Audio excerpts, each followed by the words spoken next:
Esta mañana vamos a estudiar un tema supremamente solemne, pero antes de trazar la palabra del Señor, queremos pedir su bendición especial. Nunca debemos abrir la palabra sin oración, porque el Espíritu Santo, quien dio la palabra, es el único que puede venir a explicárnosla. Así que les invito a que junto conmigo inclinen sus rostros y vamos a elevar una oración a nuestro Dios. Nuestro Padre y nuestro Dios, qué gran privilegio tenemos al venir a este lugar para tributarte la honra y la gloria que tú te mereces. Y también para escuchar tu voz hablándonos a través del estudio de tu santa palabra. Padre, en esta mañana pedimos que nos ayudes a entender la urgencia del momento en que estamos viviendo. Padre, vemos por todas partes del mundo señales de que Cristo está a las puertas. Vemos dentro de la iglesia señales de que Jesús está a las puertas. Despiértanos, Señor, de nuestro letargo, de nuestra anestesia. Y ayúdanos, Señor, a cumplir la misión que tú le has encomendado a tu iglesia remanente. Y te damos gracias por escuchar nuestra oración y por acompañarnos, porque te lo pedimos en el precioso nombre de tu Hijo, Cristo Jesús. Amén. Quiero comenzar formulando un par de preguntas que van a poner el tono de lo que vamos a hablar en este culto de esta mañana.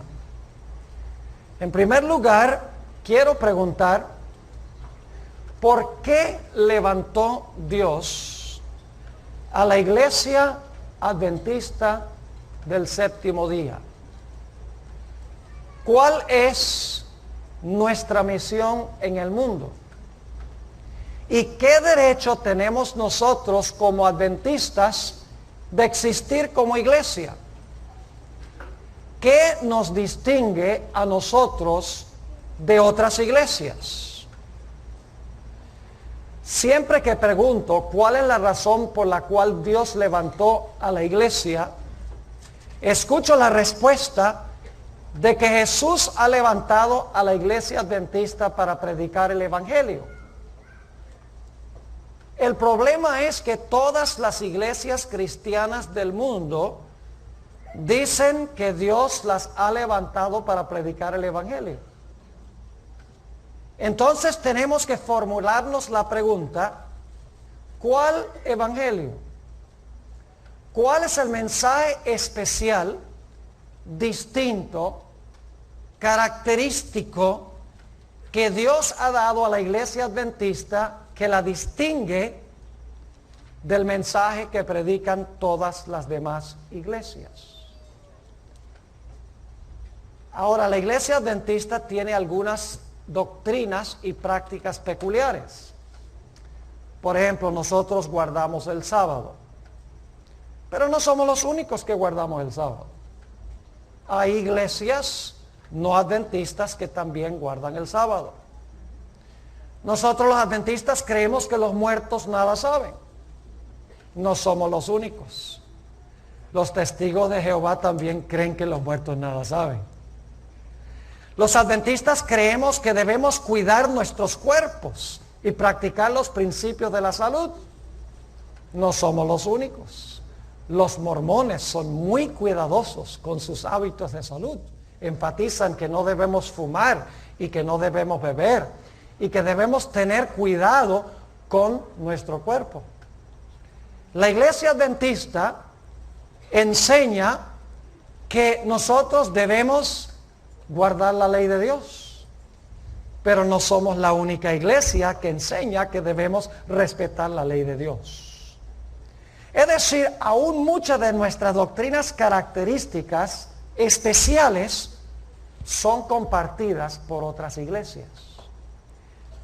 Pero hay una doctrina de la iglesia adventista que es única en su género. Una doctrina que no enseña ninguna otra iglesia. Y esa doctrina es la doctrina del santuario, como nosotros entendemos el santuario. Y junto con la doctrina del santuario, encontramos los mensajes de los 3 ángeles de Apocalipsis, el capítulo 14. En realidad no predicamos el santuario y los mensajes de los 3 ángeles, porque vamos a encontrar en nuestro estudio de esta mañana que los mensajes de los 3 ángeles en realidad son una exposición del mensaje del santuario. Ahora quisiera mencionar al comenzar nuestro estudio que el santuario tenía 4 lugares claves. Generalmente pensamos que había 3, pero en realidad el santuario no tenía solo 3 lugares claves, sino que tenía 4. Generalmente pensamos en el atrio, el lugar santo y el lugar santísimo. Y nos olvidamos que el santuario no comenzaba en el atrio, el santuario comenzaba en el campamento. Porque en el campamento vivían los pecadores que necesitaban los servicios del santuario. En realidad, cada uno de estos 4 lugares del santuario representa una obra especial de Jesús. Una obra de Jesús en secuencia. Es decir, la obra de Jesús tiene pasos consecutivos. Los últimos pasos dependen de los primeros pasos. Ahora, al comenzar quiero repasar los 4 lugares del santuario y qué representan estos lugares en la obra de Jesús. En primer lugar tenemos el campamento. En el campamento vivían los pecadores. Todas las personas que vivían en el campamento tenían el problema del pecado. Ahora, la ley dice que la paga del pecado es ¿qué? La paga del pecado es muerte. La ley exige una vida perfecta. Nadie que vivía en el campamento le puede ofrecer a la ley una vida perfecta. Y por lo tanto la ley dice, si no me ofreces una vida perfecta, vas a morir. Por lo tanto, nosotros necesitamos a alguien que viniera a habitar entre nosotros, como dice en Juan 1 y el versículo 14, aquel verbo se hizo carne y habitó entre nosotros. Una mejor traducción sería, puso o armó su carpa con nosotros. Es decir, Jesús vino a acampar con nosotros con un fin muy especial. Y es que afrontando nuestras tentaciones y nuestras tribulaciones, el Señor Jesucristo pudiese vivir una vida perfecta que le pudiera ofrecer a la ley.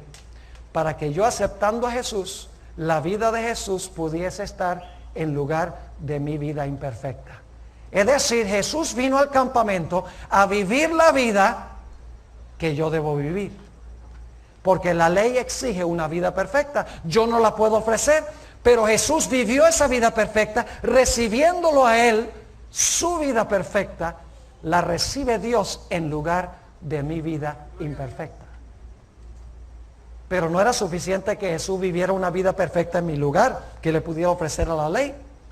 Era necesario también que Jesús pagara la deuda de nuestros pecados.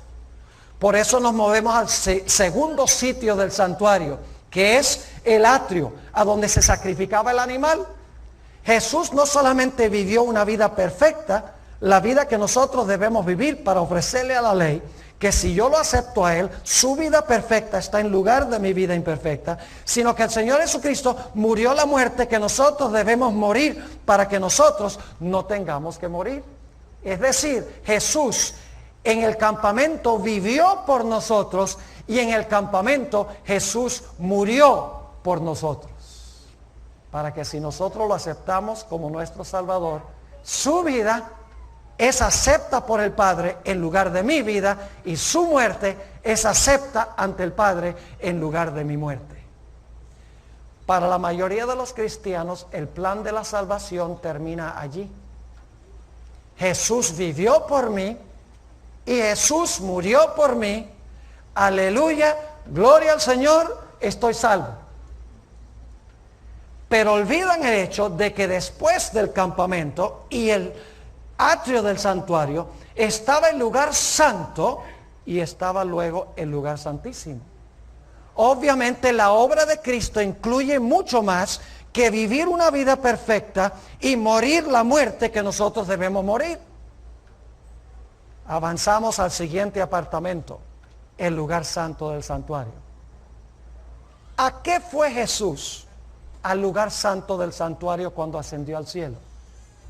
La sierva de Dios lo explica de una forma clara. Ella dice que Jesús fue allá a derramar sobre aquellos que lo reclaman los beneficios de lo que hizo en el campamento y lo que hizo en el atrio. Es decir, Jesús vivió una vida perfecta, Jesús murió la muerte que nosotros debemos morir, pero nosotros tenemos que venir a Él y tenemos que reclamar lo que Él hizo. Nosotros tenemos que pedirle a Jesús que Él nos acredite su vida, que Él nos acredite su muerte, para que yo pueda ser acepto en Él. Y eso es lo que sucede en el lugar santo. Jesús fue al lugar santo del santuario para interceder por su pueblo. Es decir, cuando yo reconozco mi pecaminosidad, digo, soy pecador, soy miserable, merezco la muerte, pero Señor Jesucristo, tú viviste la vida que yo debo vivir, tú moriste la muerte que yo debo morir. Señor Jesús, me arrepiento, soy miserable, por favor, recíbeme, represéntame. El Señor Jesucristo toma su vida perfecta y toma la muerte que Él sufrió y me pone a ambos a mi cuenta. Ustedes conocen ese texto de Juan 3:16, el versículo más famoso de la Biblia, que dice, porque de tal manera amó Dios al mundo. ¿A cuántos vino Jesús a salvar? Al mundo. Porque de tal manera amó Dios al mundo que ha dado a su Hijo unigénito. Pero luego, algunas personas olvidan la segunda parte del versículo que dice, para que todo aquel que en Él cree no se pierda, mas tenga vida eterna. La parte de creer se realiza en el lugar santo del santuario. Es cuando yo reclamo personalmente por el arrepentimiento verdadero su vida y reclamo su muerte en lugar de la muerte mía. Ahora, algunos cristianos han captado el mensaje del lugar santo del santuario, de que Jesús ahora está intercediendo por los que se allegan a Dios a través de Jesús. Entienden que Jesús es nuestro abogado ante el Padre, que nosotros cuando nos arrepentimos podemos reclamar la vida de Jesús y la muerte de Jesús y podemos ser aceptos en el amado. Pero luego tenemos la parte del santuario que es distintiva de la iglesia adventista, el lugar santísimo del santuario. Nosotros los adventistas creemos que Jesús el 22 de octubre de 1844 entró del lugar santo al lugar santísimo del santuario, ya no con el fin necesariamente de meter los pecados al santuario, sino con el fin de purificar al santuario de los pecados que habían entrado en el curso del año al santuario. Y algunas personas dicen, pastor, a mí no me gusta esa idea de que cuando yo vengo a Jesús, el Señor Jesucristo colocó todos esos pecados ahí en el lugar santísimo del santuario. ¿Qué seguridad de salvación puedo tener si mis pecados están allá registrados en el santuario? Escuchen bien. Mi mayor seguridad de salvación es tener mis pecados cubiertos por la sangre de Cristo en el santuario. Porque si mis pecados no entraron al santuario por la sangre de Jesús, están aquí. Mi mayor seguridad es en arrepentimiento y contrición. Venir a Jesús, decir, Jesús, dame la vida que tú viviste en el campamento. Dame tu muerte que tú moriste en la cruz del Calvario. Represéntame ante el Padre. Y cuando vengo a Jesús, Jesús toma esos pecados, los mete al santuario, cubiertos con su sangre. Es decir, si mis pecados están en el santuario, cubiertos con la sangre de Jesús, no tengo absolutamente nada de qué preocuparme. Más bien puedo irme a acostar de noche y dormir bien, sabiendo que mis pecados están cubiertos por la sangre de Jesús. No hay problema con tener los pecados en el santuario, con tal que hayan entrado allá a través de la sangre de Jesús. Pero en el gran día de expiación los pecados no eran introducidos al santuario, sino que los pecados que habían sido introducidos por contrición al santuario eran ¿qué? Eran sacados, o el santuario era purificado una vez al año, al final del año, que representa la obra de Cristo desde el año 1844 en adelante. Y algunos dicen, pero Pastor Bor, ¿por qué el Señor Jesucristo, después de haber metido esos pecados allá a través de su sangre, por qué razón Él tiene ahora que examinar los casos de las personas para entonces tomar esos pecados y borrarlos del santuario? ¿Saben por qué razón? El propósito del juicio investigador o del juicio antes de la segunda venida de Jesús es revelar ante el universo quién en verdad se arrepintió del pecado y en verdad con sinceridad de corazón reclamó a Cristo Jesús como Salvador y Señor. Yo pregunto, ¿hay muchos cristianos que aparentan ser cristianos que en realidad no lo son? Claro que sí. El Señor Jesucristo habló de algunos de ellos cuando declaró, no todo el que me dice, Señor, Señor, entrará en el reino de los cielos, mas el que hiciere la voluntad de mi Padre. Muchos me dirán en aquel día, Señor, Señor. ¿Eran cristianos, sí o no? ¿Profesaban ser cristianos? ¿Cómo no? Señor, Señor, ¿no hicimos milagros en tu nombre? Señor, Señor, ¿no echamos demonios en tu nombre? Señor, Señor, ¿no profetizamos en tu nombre? Y Jesús va a decir, claro, ustedes tenían mi nombre, ustedes son míos. ¿Así es? No. ¿Qué dice Jesús? Apartaos de mí, no os conozco, apartaos de mí, obradores de maldad. Es decir, que hay cristianos que aunque reclamaron a Jesús como su Salvador, en realidad no estaban verdaderamente arrepentidos de sus pecados. Y el propósito del juicio es revelar quién en verdad recibió a Jesús como Salvador y Señor de su vida y quién reclamó a Jesús, pero al mismo tiempo no hizo una entrega total de su vida al Señor Jesús.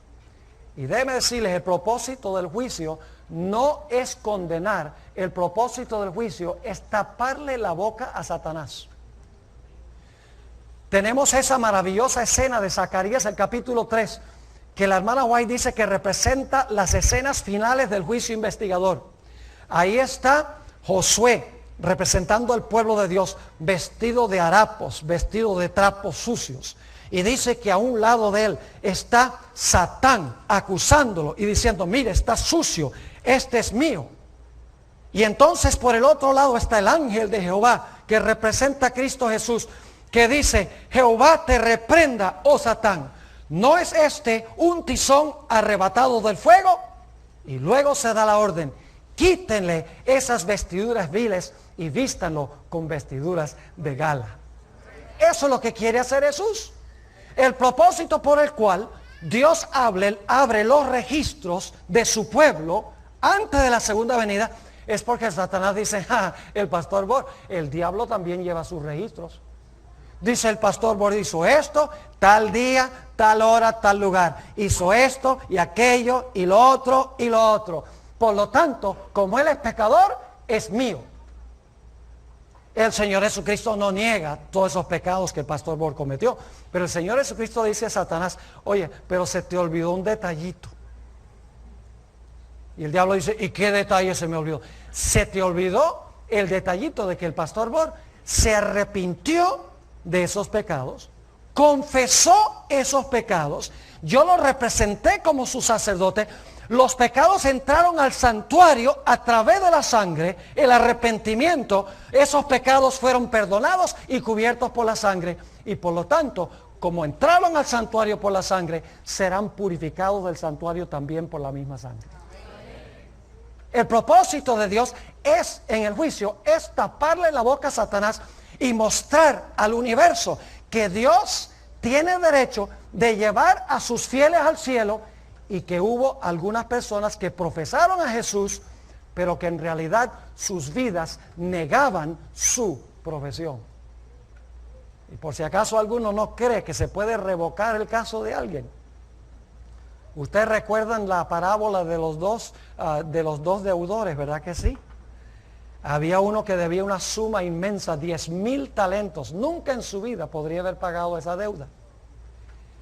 Y él dijo, no, le dijo al amo, mira, yo trabajo y yo te pago esa deuda. Y el amo dice, tú no me puedes pagar esa deuda nunca.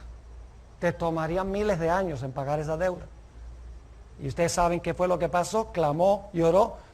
Y el amo hizo lo que menos esperaba, le dijo, no, ni siquiera tienes que pagarlo. Perdonado, todo. Ah, gloria a Dios. ¿Ustedes creen que él estaba contento de haber sido perdonado? Claro que sí. Yo pregunto, su confesión, porque él había robado en realidad a su amo, por eso le estaba rindiendo cuenta. ¿Ustedes creen que este individuo en realidad estaba arrepentido y triste por lo que había hecho? Claro que no. Porque la Biblia dice que luego salió a la calle y se encontró a un individuo que le debía 100 denarios. Ahora, esa era una suma considerable. Se necesitaban trabajar más o menos 100 días, porque el salario era un denario por día, para pagar esa deuda, pero era una deuda pagable. Y el individuo, quien le debía esos 100 denarios, dice, ay, lo mismo, por favor, no me perdones la deuda, yo trabajo y yo te pago la deuda. ¿Y qué hizo? El que había sido perdonado, el que había sido perdonado grande, ¿qué hizo? Lo agarró por el cuello, dice, y lo sacudió. Y le dije, págame ahora. Y como no le pudo pagar, lo mandó a la cárcel. Ahora, cuando el amo lo escuchó, el que había perdonado su deuda grande, lo mandó a llamar y le dijo, ¿qué es esto que yo oigo de ti? Yo te perdoné esa deuda grande y ese perdón que yo te di no fluyó a otros. Quiere decir que tu arrepentimiento fue falso. Quiere decir que tus lágrimas fueron lágrimas de cocodrilo. Y por lo tanto, dice la Biblia, que fue echado en la cárcel hasta que pagara toda la deuda y nunca la iba a poder pagar. Se revocó su caso porque su arrepentimiento no fue genuino, según dice esta historia. Y tenemos muchas historias del Nuevo Testamento que ilustran que hay dos clases de creyentes. Hay creyentes genuinos que se han arrepentido, han confesado sus pecados, por el poder de Dios han vencido el pecado y el Señor Jesucristo ha colocado su vida y su muerte a cuenta de ellos. Y hay aquellos que presuntuosamente han reclamado la vida de Jesús y la muerte de Jesús, pero no se han arrepentido del pecado. En realidad lo que han hecho es admitir el pecado, no lo han confesado y no han vencido por el poder de Dios el pecado. Y todo eso será revelado en el día del juicio. Y cuando el Señor Jesucristo, la vida de alguno de sus fieles, aparece allá ante el Tribunal Supremo, el Señor Jesucristo dice, delante del universo, dice, ahora ustedes han visto el registro del pastor Bor. ¿Qué les parece? Cuando yo vaya allá a la tierra en mi segunda venida, ¿me lo traigo o lo dejo? Y claro, va a decir, te lo traes. Gloria a Dios, yo no voy a decir que me va a dejar. Porque en realidad yo me he arrepentido de pecado, confieso, todos los días confieso, todo el tiempo confieso mis pecados, reconociendo que soy pecador. Y reclamo la vida y reclamo la muerte del Señor Jesucristo. Ahora escuchen bien. Ese día del juicio se realizaba en el lugar santísimo del santuario. El lugar santísimo tiene las verdades distintivas de la Iglesia Adventista del Séptimo Día. En primer lugar, en el lugar santísimo se encontraba la ley. ¿Verdad que sí? En el centro de la ley, ¿qué estaba? El sábado. Además de eso, como es en el lugar santísimo, ahí estaba la doctrina del juicio. Y escuchen bien, la doctrina del juicio conlleva la idea del estado de los muertos. Y ustedes dicen, ¿cómo conlleva la idea del estado de los muertos? Escuchen bien. Si el juicio comenzó el 22 de octubre de 1844, con los que primero vivieron en la tierra, terminando finalmente con los vivos, entonces nadie puede haberse ido al cielo ni al infierno cuando se murieron. Porque Dios no iba a llevar a la gente al cielo o iba a mandarlos al infierno antes de que fueran juzgados. Es decir, que la doctrina del juicio enseña claramente que la persona queda muerta hasta que su nombre aparece en el juicio, se dicta la sentencia dependiendo del registro de su vida, y entonces Jesús viene para llevar a la persona al cielo o para condenarla al fuego, como dice la Sagrada Escritura. Es decir, la doctrina del juicio claramente revela que los muertos nada ¿qué? Los muertos nada saben. Esa doctrina está encerrada en el lugar santísimo. Dicho sea de paso, la Reforma Pro Salud también se encuentra en el lugar santísimo. El pote de maná. ¿Recuerdan el pote de maná? ¿Por qué dio Dios originalmente maná? Para enseñarle a Israel a tener una dieta ¿qué? Sencilla, diferente que las ollas de carne, dice en la Biblia, que ellos tenían en Egipto, y las comidas ricas que ellos tenían en Egipto. Dios dio el maná para enseñar la Reforma Pro Salud. Es decir, todas las verdades distintivas, especiales, la ley, el sábado, el estado de los muertos, la Reforma Pro Salud, el juicio, todas esas doctrinas se hallan centradas en el lugar santísimo del santuario. Y son las doctrinas que el mundo cristiano no quiere aceptar. ¿Qué dice el mundo cristiano? La ley fue clavada en la cruz. La ley era para los judíos. No estamos bajo la letra, sino que estamos bajo el espíritu. ¿Qué dicen del sábado? El sábado no hay que guardarlo, porque el sábado era de los judíos. El sábado era un yugo de servidumbre. ¿Qué dice el mundo cristiano en cuanto al juicio? ¿Para qué necesitas un juicio? Si el Señor Jesucristo todo lo hizo en la cruz. ¿Qué dice el mundo cristiano en cuanto al estado de los muertos? Dicen, si tú te mueres y fuiste bueno, aceptaste a Jesús, te vas directamente al cielo. Y si fuiste malo, te vas directamente al infierno. Y enseñan que el infierno arde por los siglos de los siglos, sin fin. Es decir, las verdades que ha rechazado el mundo cristiano son las verdades distintivas que se hayan reveladas en el lugar santísimo del santuario. Y quiero decirles que los mensajes de los tres ángeles son el mensaje que Dios da en cuanto a las verdades especiales que están reveladas en el lugar santísimo del santuario. Hace más o menos un año decidimos nosotros en la iglesia de Fresno, donde tenemos un estudio de producción, de programación para 3ABN y otros canales de televisión, decidimos hacer una serie de temas estudiando los mensajes de los tres ángeles frase por frase.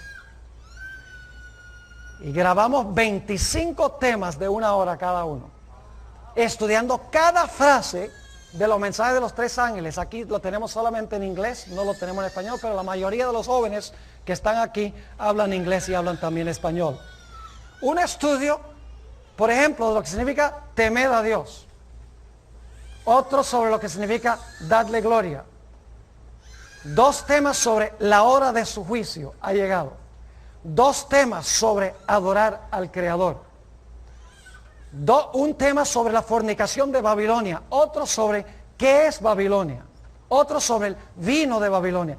Tomando los mensajes de los tres ángeles, frase por frase. Y cuando yo hice esa serie, yo me quedé maravillado de cómo los mensajes de los tres ángeles son sencillamente una exposición y una ampliación del mensaje del lugar santísimo del santuario. Es decir, los mensajes de los tres ángeles es una proclamación en la tierra del contenido especial que hay en el lugar santísimo del santuario. Vamos rápidamente a Apocalipsis, el capítulo 14, y lógicamente voy a sintetizar ahora 25 temas en uno. Digo, no en uno, sino en medio tema, porque no nos queda sino la mitad del tiempo.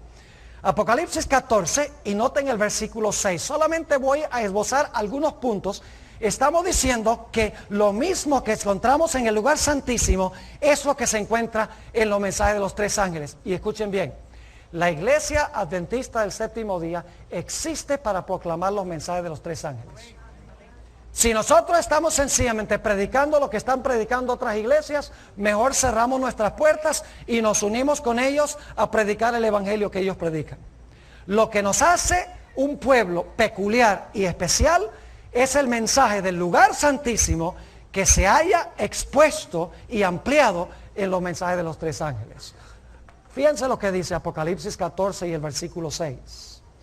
Vi volar por en medio del cielo a otro ángel que tenía el evangelio eterno para predicarlo a los moradores de la tierra, a toda nación, tribu, lengua y pueblo. ¿Y saben lo que hacen muchos adventistas? Paran ahí. Dice, nuestra misión es ir al mundo y predicar el evangelio a todas las naciones. Y yo digo, claro que sí, pero hay que seguir leyendo. Porque el evangelio exige. El evangelio salva, sí, Cristo vivió la vida que nosotros debemos vivir, murió la muerte que nosotros debemos morir. Sí, Jesús nos representa ante el Padre cuando nosotros reclamamos lo que Él hizo, nos lo pone a nuestra cuenta. Todo es cierto, todo eso es verdad. Pero aquellos que han recibido a Jesús, que han recibido el evangelio y que proclaman el evangelio, tienen ciertas obligaciones que hace el evangelio sobre ellos. Escuchen lo que sigue diciendo en el versículo 7. Son imperativos. 4 imperativos. Diciendo a gran voz, temed a Dios. Como les mencioné, tengo un tema entero sobre lo que significa temer a Dios. Saben que casi siempre en la Biblia, cuando se usa esa expresión, temer a Dios, va vinculado con guardar los mandamientos de Dios. Por ejemplo, Eclesiastés 12 dice, teme a Dios y guarda sus mandamientos, porque este es el todo del hombre, porque Dios traerá toda obra a juicio. Fíjense las ideas que hay ahí, temer a Dios, guardar los mandamientos y la idea de juicio. Temed a Dios, es un imperativo, es un mandato en otras palabras. Y luego que dice, dadle ¿qué? Darle gloria. ¿Sabe lo que significa eso? Darle gloria. Significa reflejar la gloria de Dios a los demás. ¿Y qué es gloria? Lo estudiamos anoche. ¿Gloria es qué? El carácter. Es revelar el carácter de Dios al mundo. Su carácter de amor, benevolencia, su carácter de justicia. Todos los aspectos de su carácter. Pero saben que nosotros no podemos darle gloria a Dios al menos que primero hayamos recibido su gloria.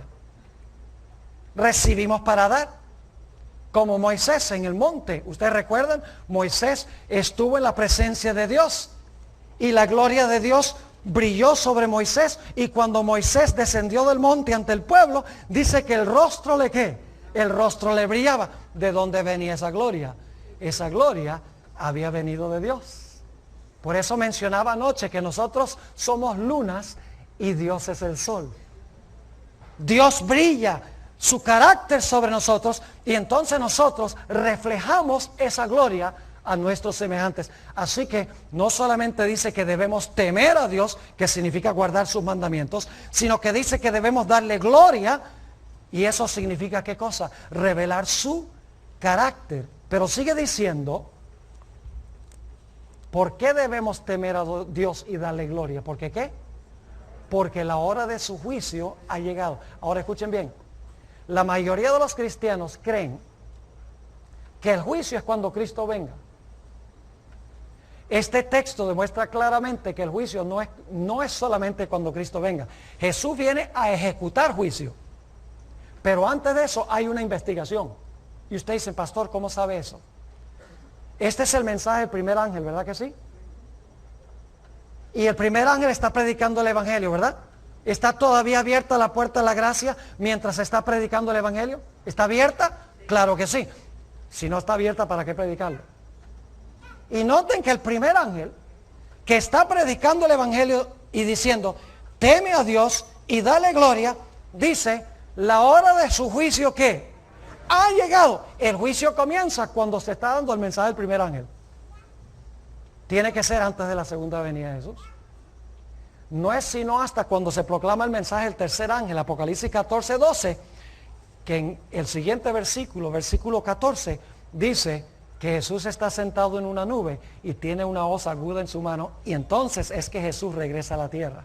Pero antes de esto tenemos un juicio. Así que la doctrina de la iglesia adventista de que va a haber un juicio antes de que Jesús venga, antes de la destrucción final, es un concepto claramente esbozado aquí en Apocalipsis el capítulo 14. Y vuelvo a repetir lo mismo. Escuchen bien. Si el juicio comenzó cuando se proclamó el mensaje del primer ángel, entonces nadie se fue al cielo ni al infierno cuando se murieron. Porque si fueron al cielo o al infierno cuando se murieron, ¿para qué un juicio? Si ya sus casos fueron decididos cuando se murieron. ¿Me están entendiendo lo que estoy diciendo? Así que esto conlleva la idea del estado de los muertos, como lo enseña la iglesia adventista del séptimo día. Y luego da otro imperativo. Dice, adorad ¿a quién? A aquel que hizo el cielo y la tierra, el mar y las fuentes de las aguas. ¿Qué Dios es ese? ¿El Dios qué? Creador. Yo pregunto, ¿cuál es la señal que nos recuerda al Creador? El sábado. Así, temer a Dios significa guardar su ley, darle gloria, revelar su carácter. La hora del juicio conlleva la idea de que va a haber un juicio antes de la segunda venida y que los muertos no saben nada, sino hasta que Jesús regrese en poder y gloria. Conlleva también la idea de guardar ¿qué cosa? De guardar el santo sábado. Yo pregunto, ¿son esas las doctrinas que se encuentran reveladas en el lugar santísimo del santuario? Claro que sí. La ley, el sábado, el juicio, el estado de los muertos. En realidad, los mensajes de los tres ángeles son la proclamación del mensaje del lugar santísimo del santuario. Es el mensaje especial que Dios ha dado a la iglesia adventista del séptimo día. Y luego viene el mensaje del segundo ángel. Mensaje fuerte. ¿Qué dice? Otro ángel le siguió diciendo, ¿ha caído qué? Babilonia, la gran ciudad, porque ha hecho beber a todas las naciones del vino del furor de su fornicación. ¿Saben por qué Babilonia cayó? Porque rechazó el mensaje del primer ángel. Pues el primer ángel dice, teme a Dios, dale gloria, la hora de su juicio ha llegado, los muertos nada saben, guarda el sábado en señal del Creador. Pero Babilonia enseña todo lo contrario. Y por eso en el versículo 8 dice, Babilonia ¿qué? Cayó. Porque en vez de aceptar el mensaje del primer ángel, ¿qué hizo? Le dio a todas las naciones su ¿qué? Su vino. ¿Y qué representa el vino? El vino representa falsas doctrinas. Y saben que Babilonia se compone de tres partes. Lo pueden encontrar en Apocalipsis 16:13. El dragón, la bestia y el falso profeta. ¿Y ustedes qué es eso? El dragón, la bestia y el falso profeta. El dragón, sabemos, representa a Satanás. Pero no solo representa a Satanás, sino que representa también los poderes civiles a través de los cuales Satanás obra. Por eso en Apocalipsis 12 dice que el dragón se paró al lado de la mujer para devorar a su hijo cuando el hijo naciera. No fue el diablo con cachos y con rabo y con tridente en la mano que se paró al lado de Jesús para matarlo cuando nació. ¿Qué instrumento usó Satanás? Usó el poder civil de Roma para tratar de matar a Jesús. Es decir, el dragón representa los poderes seculares del mundo. La hermana White usa diferente terminología. Dice worldlings, los mundanos. Dice gente secular. Dice reyes, príncipes y gobernantes. Es decir, son todas aquellas personas que no son directamente religiosas. Ese es el dragón. La bestia representa a la iglesia romana, nosotros sabemos como adventistas. ¿Y qué representa el falso profeta? O la bestia que se levanta de la tierra, según Apocalipsis 13, representa el protestantismo apóstata. Y yo sé que no es popular decir estas cosas aquí. Lo que pasa es que nosotros los adventistas nos hemos vuelto como si fuéramos teenagers, peer pressure. Queremos que todo el mundo nos acepte. Queremos ser populares con todo el mundo. Hermanos y hermanas, si nosotros estamos predicando lo que debemos predicar, no vamos a ser populares. Todos los héroes de la Biblia que seguían a Dios tenían enemigos y eran odiados. Por eso hoy en día muchos en la iglesia adventista critican a Ellen G. White. Y yo digo, eso me demuestra que era verdadero profeta. Porque yo quiero que ustedes me muestren un solo profeta en la Biblia que la gente haya querido. Puede mencionar a uno que, ¡ay, qué lindo este profeta! ¿Cómo nos gusta lo que habla? No. Los profetas eran odiados. ¿Por qué eran odiados los profetas? Porque los profetas decían la verdad. Y no les importaba inclusive su vida. con tal de ser fieles a Dios y decir la verdad. Y el mensaje del segundo ángel dice que nosotros debemos proclamar que Babilonia ha caído. Y en Apocalipsis 18 dice que nosotros debemos llamar a los que están en Babilonia a salir de Babilonia. Dice, ay pastor, pero qué arrogancia, entonces los adventistas creen que son especiales. No, nosotros no somos especiales, pero tenemos un mensaje especial. Un mensaje especial para este tiempo de la historia, cuando vemos que todo se está desmantelando, todo se está fragmentando. Ay de nosotros si nosotros no proclamamos estos tres mensajes que tienen que ver con el lugar santísimo. Yo pregunto, ¿el mundo cristiano enseña que debemos guardar la ley? No.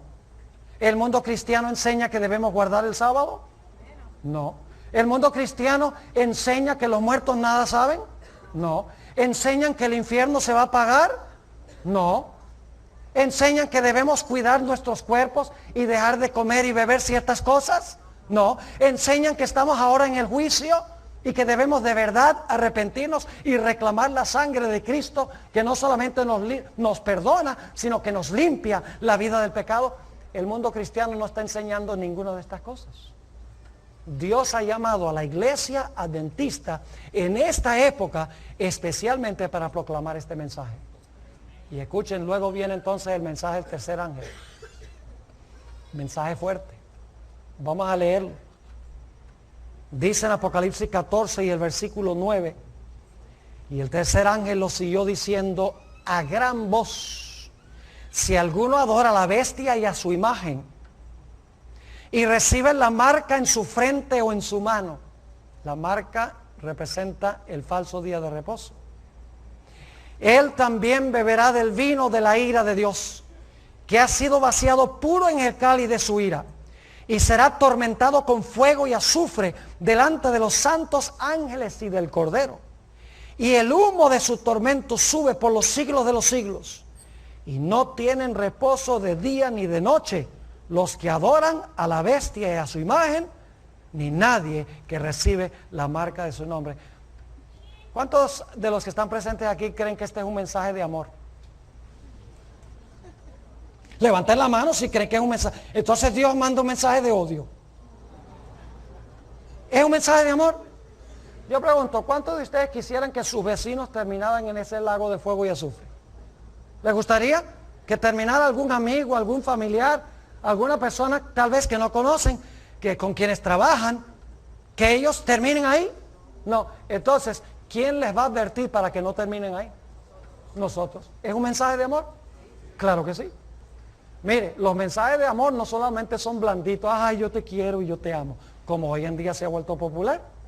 Un mensaje de amor dice la verdad, por salvar a alguien de la muerte. Por ejemplo, si usted le dice a su hijo, mira hijo, ten cuidado cuando vayas a cruzar la calle, porque si no miras para los dos lados, estás en medio de la calle y viene un camión y te pega y te destortilla y te estripa. Y dice, ay, no me traumatice al niño. ¿Cómo le va a decir eso al niño? ¿Por qué el padre le dice eso al niño? ¿Por qué le hace esa advertencia fuerte? Porque quiere salvar la vida del niño. De la misma manera, este mensaje fuerte contra la bestia y su imagen, y recibir la marca, y proclama el sello de Dios también, que es el lado opuesto de la marca de la bestia, no por odio, sino por qué, sino por amor. Lamentablemente, mis hermanos y hermanas, nosotros nos hemos extraviado de nuestra misión. Nos hemos extraviado de nuestro mensaje. Yo represento un ministerio global. Lo comenzamos hace 8 años, se llama Secrets Unsealed. Recibimos correos electrónicos, cartas, llamadas de todas partes del mundo, literalmente. Hasta de Arabia Saudita, de Kuwait, de Irak, de los países que uno menos se imaginaría que estarían viendo por internet y comunicándose con nosotros. Y quiero decirles que una de las grandes preocupaciones que tiene la gente es cómo nosotros como iglesia hemos perdido nuestro sentido de la misión especial que Dios ha dado a esta iglesia. Hemos caído en el error de pensar que lo que Dios quiere que nosotros hagamos es construir grandes iglesias, mega iglesias. Y que llenemos la iglesia con grandes números de personas. Y ustedes saben que para llenar la iglesia con grandes números tiene que rebajar la norma. Porque si usted mantiene las normas en alto, las multitudes no van a querer pertenecer a la iglesia. Hemos pensado que lo que debemos nosotros ahora hacer es celebrar y tener música como la que tienen las otras iglesias. Y sentir emoción y tal vez saltar y bailar y gritar en el culto y celebrar. Escuchen bien. El día de expiación no era un tiempo para celebrar, era un tiempo para afligir el alma. Y si estamos en el día de expiación, ahora nosotros debemos estar afligiendo nuestra alma, asegurándose que cuando nuestro registro sea examinado, nuestra vida esté bien con Dios. ¿Saben cuándo viene la celebración? En la fiesta de tabernáculos. En Apocalipsis el capítulo 7 dice que después de la aflicción del día de expiación, cuando la gente se golpeaba el pecho, buscaba sus vidas para ver si había algún pecado que ofendía a Dios. Varios días después venía la fiesta de tabernáculos, cuando construían tiendas provisionales de hojas. Se llenaba Jerusalén con millones de creyentes y cantaban con júbilo y disfrutaban porque Dios los había bendecido en el año anterior. De la misma manera, tendremos ya tiempo para celebrar, pero este tiempo es un tiempo para afligir el alma. Hemos adoptado, mire, el himnario adventista peligra hoy. Yo no sé cómo sacaron un nuevo himnario con 100 himnos más, si el viejo himnario ya no se usa. Cantamos los mismos coritos que cantan las personas de otras iglesias. Escuchen bien, nuestra doxología debe reflejar nuestra teología. Nuestros himnos deben reflejar el mensaje especial y peculiar de nuestra iglesia. Nosotros no podemos cantar esos coritos de Cristo te ama y Cristo te acepta nada más así como estás y todos estos coritos que son repetitivos y superficiales. Dios quiere que nosotros cantemos himnos que son distintivos, que expresan nuestra misión y que expresan nuestro mensaje. Ahora yo quiero, porque ya el tiempo se fue, hay mucho más que podríamos decir. Yo escribí un libro, está solamente en inglés, lo vamos a traducir al español. Se llama Worship at Satan's Throne, Adoración en el trono de Satanás. Es un libro, y no lo digo por fines económicos, porque en realidad a mí no me daba ni me viene en términos de ganancia la venta del libro. Es un libro que debe leer cada joven de la iglesia adventista. Expresa claramente la razón por la cual nosotros en la iglesia adventista en el presente tenemos graves problemas en el área de la adoración y hemos perdido nuestro sentido de misión, nuestra misión especial para este tiempo, y hemos perdido de vista cuál es nuestro mensaje distintivo y especial para esta época. Es un libro fuerte, escrito especialmente para adventistas. Y permítame compartir básicamente la tesis del libro. Es una exposición del mensaje a la iglesia de Filadelfia, delante de la cual Dios coloca una puerta abierta. Esa puerta abierta es la puerta que conduce al lugar santísimo. Tengo un capítulo entero donde presento una visión que tuvo Elena G. de White, que se encuentra en Primeros Escritos, páginas 54 a la 56, a donde ella vio al Padre levantarse del trono en el lugar santo y entró en un carro de fuego al lugar santísimo y se sentó. Luego dice ella que el carruaje de fuego, compuesto de ángeles, regresó, recogió al Señor Jesucristo que estaba en el lugar santo y llevó a Jesús al lugar santísimo. Pero ella describe en esa visión que delante del trono, en el lugar santo, de donde se movieron el Padre y el Hijo, había un montón de adoradores inclinados adorando a los que se encontraban en el trono. Y cuando el Padre y el Hijo se levantaron y entraron al lugar santísimo, unos pocos, dice ella, se levantaron y siguieron al Señor Jesucristo por fe al lugar santísimo. Pero dice ella que la mayoría de los que estaban adorando allí en el trono no sabían que el Señor Jesucristo se había movido al lugar santísimo. Y la hermana White miró y vio los que estaban inclinados delante de ese trono adorando. Y dice que Satanás ocupó el lugar donde había estado Jesús al lado del trono. Esto es simbólico. En realidad no está, el diablo no está en el cielo, es simbólico de algo que está pasando en la tierra. Y dice ella que Satanás tomó el lugar donde Jesús había estado. Y la gente que estaba delante del trono, que no siguieron a Jesús al lugar santísimo, decían: Padre, danos tu espíritu. Y dice la sierva del Señor que Satanás entonces respiraba sobre los que estaban delante del trono que Jesús había abandonado, respiraba una influencia impía. Y dice ella que como resultado de esa influencia impía, la gente tenía señales y milagros y prodigios y había mucho poder. Pero no era el poder de Dios, era el poder del maligno. Lo más trágico es que la hermana White dice que algunos de los que habían entrado al lugar santísimo con Jesús tienen que ser adventistas del séptimo día, pues son los únicos que han entrado al lugar santísimo con Jesús. Dice ella, y eso no está en primeros escritos, sino en una adición que ella hizo a la visión después, se encuentra en el libro.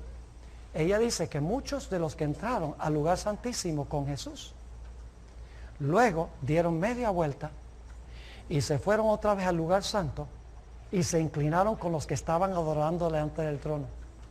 Y decían: Padre, danos tu espíritu.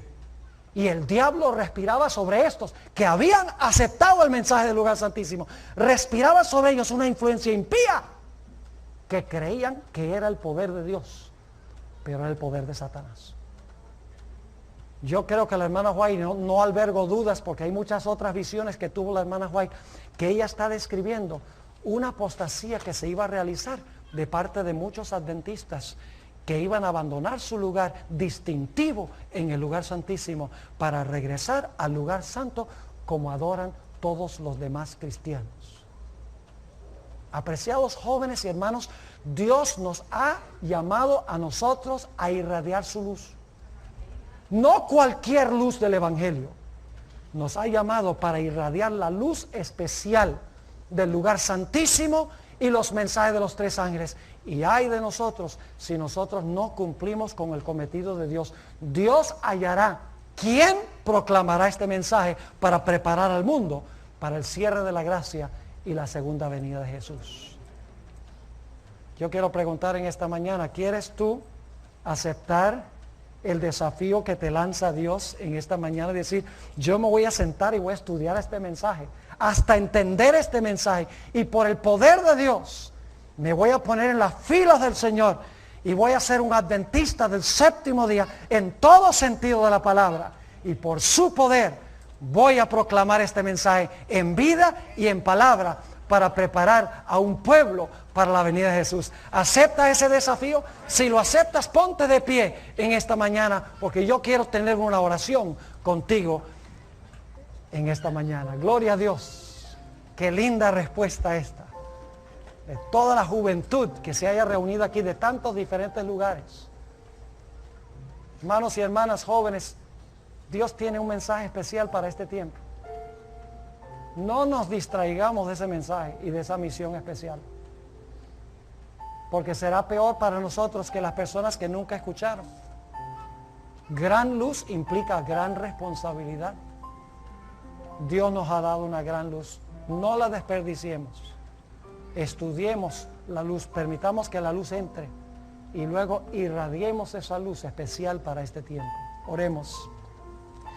Padre Celestial, gracias te damos por habernos llamado para una época tan especial como esta. Padre, en un mundo donde hay terremotos casi a diario, desastres inmensos, en un mundo donde la moralidad está por el piso, en un mundo donde aumenta la criminalidad y hay problemas económicos que los mismos economistas y los políticos no ven cómo solucionar, en un mundo a donde dentro de tu iglesia hemos perdido en gran medida nuestro sentido de misión nuestra razón de existir, nuestro mensaje. Tú estás llamando a un pueblo en medio de todo esto. Un pueblo que le puede explicar al mundo lo que está pasando. Que Cristo pronto vendrá. Y que debemos encomendar nuestras vidas sin reservas al Señor Jesús. Padre, te ruego en esta mañana que tú acompañes a cada uno de los jóvenes y hermanos reunidos en este lugar. Padre, a través de tu Espíritu Santo, llévanos a abrir tu palabra, el Espíritu de profecía, a estudiar este mensaje hasta que lo comprendamos. Y luego danos tu poder sin límites para proclamar este mensaje al mundo. Gracias, Padre, por haber estado con nosotros. Y gracias por escuchar y responder nuestra oración. Porque te lo pedimos en el precioso nombre de tu Hijo, Cristo Jesús. Amén. Amén. ¿Pueden sentarse?